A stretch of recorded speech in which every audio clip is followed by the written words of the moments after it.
আজকে আমরা জিলহজ মাসের এমন একটি আমল সম্পর্কে জানবো যে আমলটি যদি কোনো বান্দা করে তাহলে কুরবানি করার সওয়াব পেয়ে যাবে। সুবহানাল্লাহ। সুপ্রিয় দর্শক, এই গুরুত্বপূর্ণ আমল সম্পর্কে যদি জানতে চান ভিডিওটি না টেনে পুরো ভিডিওটি দেখতে থাকুন।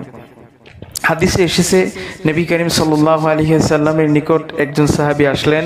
আসার পরে বললেন, হুজুর, আমার বাড়িতে একটি পশু আছে, কুরবানি দেওয়ার জন্য তাকে রেখে দিয়েছি, তো আমার পশুর কিছু ত্রুটি আছে, তো এই পশুটা কি কুরবানি দেওয়া যাবে?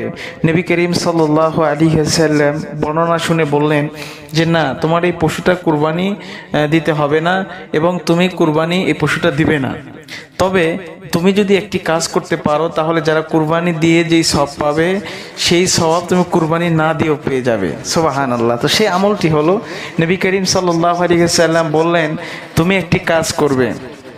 কাজটি হলো, জিলহজ মাসের চাঁদ ওঠার আগেই হাত পায়ের নখ, শরীরের অবাঞ্ছিত লোম, চুলগুলো কর্তন করে ফেলবে, কেটে ফেলবে এবং কুরবানির আগ পর্যন্ত হাত পায়ের নখ এবং শরীরের অবাঞ্ছিত লোম এইগুলো কাটবে না, না কেটে কুরবানির পরে তুমি কাটবে। তাহলে তুমি কুরবানি দেওয়ার সমপরিমাণ সওয়াব পেয়ে যাবে। সুবহানাল্লাহ। তাই আসুন, এই হাদিস থেকে আমরা বুঝতে পারি যে আমরাও যদি জিলহজ মাসে হাত পায়ের নখ, অবাঞ্ছিত লোম শরীরের না কাটি, জিলহজ মাসের চাঁদ ওঠার আগে যদি এগুলো কাজ সেরে ফেলি এবং কুরবানির আগ পর্যন্ত যদি আর না কাটি, তাহলে অবশ্যই আমরাও কিন্তু কুরবানি দেওয়ার সওয়াব পেয়ে যাব। সুবহানাল্লাহ। তো সুপ্রিয় দর্শক, আসুন সামনে জিলহজ মাস, আমরা অবশ্যই এই গুরুত্বপূর্ণ আমলটি করব ইনশাআল্লাহ। তো আজকের ভিডিওটি ছিল এই পর্যন্তই।